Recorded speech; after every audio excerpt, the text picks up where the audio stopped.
25 जून 1975 हम बड़े आराम से सुबह शाखा लगा कर आए और रात को उसी दिन 25 जून 1975 को ही लोकनायक जयप्रकाश नारायण जी जो विद्यार्थियों का गुट बना करके और सत्ता के विरुद्ध, कांग्रेस के विरुद्ध एक आह्वान किया, एक रैली हुई थी उनकी। आज का जो रामलीला मैदान है इसके अंदर 25 जून 1975 को उस रैली में मैं भी शामिल था।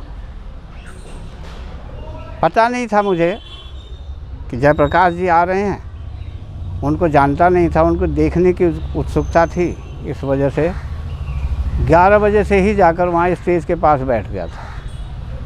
जयप्रकाश जी को देखा, भाषण सुने, तमाम नेताओं के भाषण हुए, लेकिन उन्होंने, जयप्रकाश जी ने एक उद्घोषणा की कि मैं दिल्ली पुलिस के सिपाहियों से, अर्धसैनिक बलों से और देश के तमाम सुरक्षा कर्मचारियों का आह्वान करता हूं, इस तानाशाह सरकार का कोई भी आदेश न माने, उनके आदेश की अवहेलना करें। ये उद्घोषणा हुई, किया था उन्होंने। मुझे अच्छी तरह याद है कि उसी दिन रात को तत्कालीन प्रधानमंत्री श्रीमती इंदिरा गांधी ने देश पर आपातकाल थोप दिया था और संघ पर पूर्णतया प्रतिबंध लगा दिया था। संघ पर प्रतिबंध लग जाने के कारण शाखा लगने का तो सवाल ही नहीं था, लेकिन ढूंढ ढूंढ करके संघ के स्वयंसेवकों को दिल्ली पुलिस गिरफ्तार करने लगी थी। आपातकाल के विरोध में हम गांधीनगर मुल्तानी मोहल्ले में रहते थे, तब हमने किराए का मकान ले लिया था, उसमें रह रहे थे। परंतु उस समय संघ ने अपना स्वरूप बदल दिया, निक्करें छोड़ दी, घर में रख दी और सामान्य वेशभूषा में आपातकाल का विरोध करने के लिए जगह जगह धरना और प्रदर्शन करने शुरू कर दिए थे। ऐसे ही लाल क्वार्टर एक जगह है कृष्णा नगर में, वहाँ पर धरना करते हुए हम 20 लोगों का एक समूह था, जो पुलिस ने हमें वहाँ गिरफ्तार कर लिया और एसडीएम को मौके पर ही बुला करके हमें तिहाड़ जेल के लिए रवाना कर दिया गया था। क्योंकि मैं युवा था। आप लोगों पे एक्ट कौन सा लगा था, मीसा या?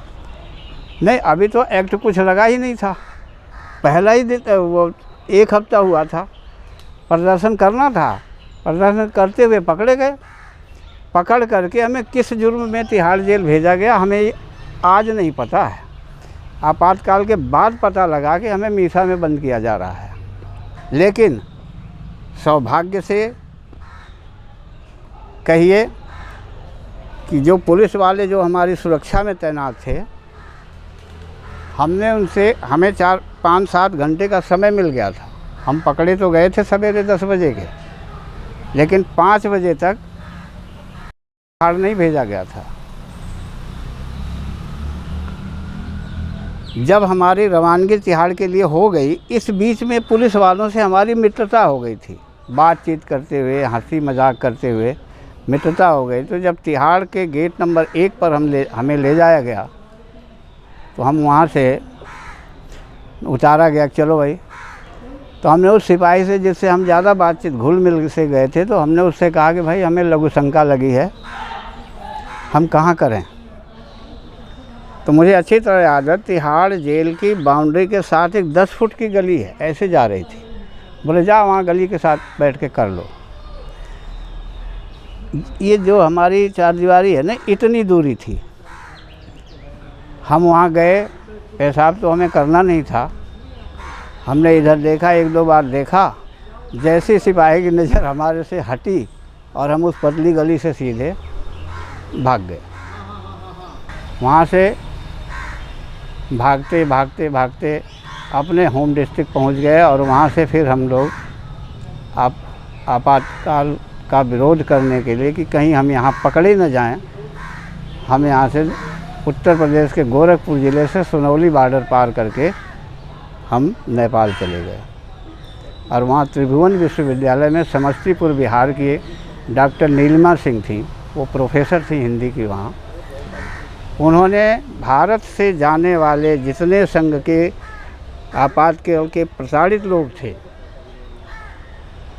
उन सभी का भोजन का प्रबंध, रहने का प्रबंध अपने यूनिवर्सिटी के अंदर ही किया हुआ था। लगभग 500 व्यक्ति, जिसमें बिहार के बाद में मुख्यमंत्री बने स्वर्गीय कर्पूरी ठाकुर जी, वह भी वहीं पर थे। उनके साथ हम लोगों का रोज़ाना उठना बैठना, गाना बजाना ये सब होता रहा। लगभग 15 महीने नेपाल में बिताने के बाद हम वापस यहाँ आए। देश में चुनाव की घोषणा हो चुकी थी। जब संघ से वो हटाया गया बैंक, उसके बाद क्या कार्यकर्ताओं ने क्या किया था? उसके बाद तो कार्यकर्ताओं में अपार उत्साह था, इतना जोश था, जगह जगह शाखाएं लगनी शुरू हो गई। जिस एक शाखा खड़ी करने के लिए जितना अथक परिश्रम आपातकाल से पहले के स्वयंसेवकों ने किया था, उसमें अभूतपूर्व वृद्धि हुई। लोगों ने संघ के कार्य को देखा था। आपातकाल में संघ ने किस तरह से अपना कार्य किया। संघ शांत नहीं था, न स्वयंसेवक शांत था। जिनकी गिरफ्तारियां होनी थी वो हो गई, परंतु किस तरह से संघ का कार्य चलता था, मैं एक छोटा सा उदाहरण देता हूँ।